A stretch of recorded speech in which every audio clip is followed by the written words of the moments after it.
At the edge of a quiet forest, just as the sky turned purple and the stars began to peek out, a tiny baby chick named Chicky sat beneath a bush, fidgeting, blinking, and chirping softly to herself. It had been a long day, full of play, laughter, and fluttering wings. But now the forest was quiet, and Chicky's little heart was not. She shuffled her tiny feet. She turned in a circle. She fluffed her feathers and whispered, "Why is everything still? But I feel so noisy inside." She tried to hum a lullaby. She tried to close her eyes, but her thoughts kept bouncing like baby bugs. Just then, a soft, glowing flutter appeared beside her. Hum. It was Mimi, a baby moth with glowing wings and a voice like a breeze. "Hello, Chicky," she said gently. "Why aren't you resting with the night?" Chicky looked up.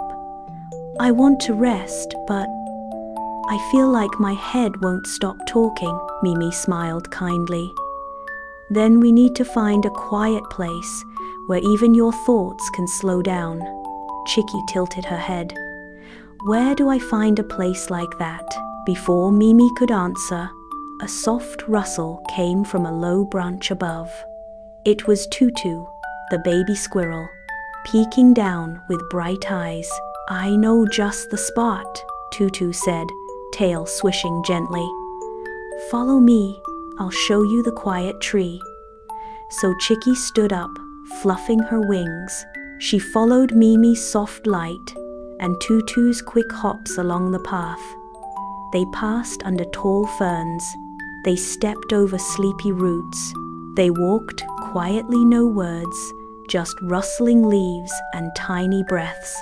As they paused at a bend in the path, the three friends saw a patch of glowing mushrooms lighting the ground like little lanterns. Chicky gasped softly.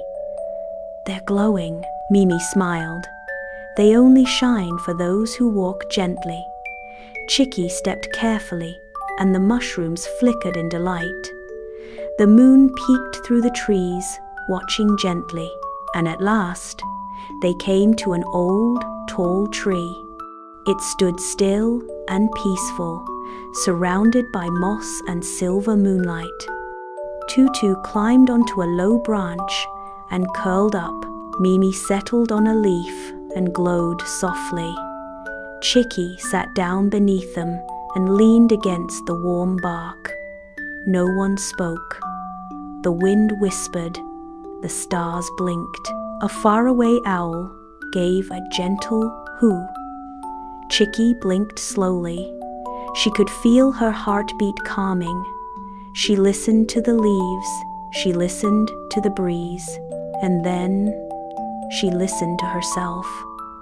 Not the noisy thoughts, not the fast feelings, but the quiet voice inside, the one that said, "You're safe, you're okay, just breathe." Chicky closed her eyes. 1, 2, 3. Her wings tucked close. Her heart beat softly. She didn't need to run, or sing, or think too hard. She had found stillness, not far away, but inside. With Mimi glowing gently, and Tutu sighing in sleep above her, Chicky drifted into dreams, wrapped in the hush of the quiet tree, held by the kindness of her friends, and softened by the night. Good night, Chicky. Good night, quiet tree. Good night to every little heart learning how to slow down.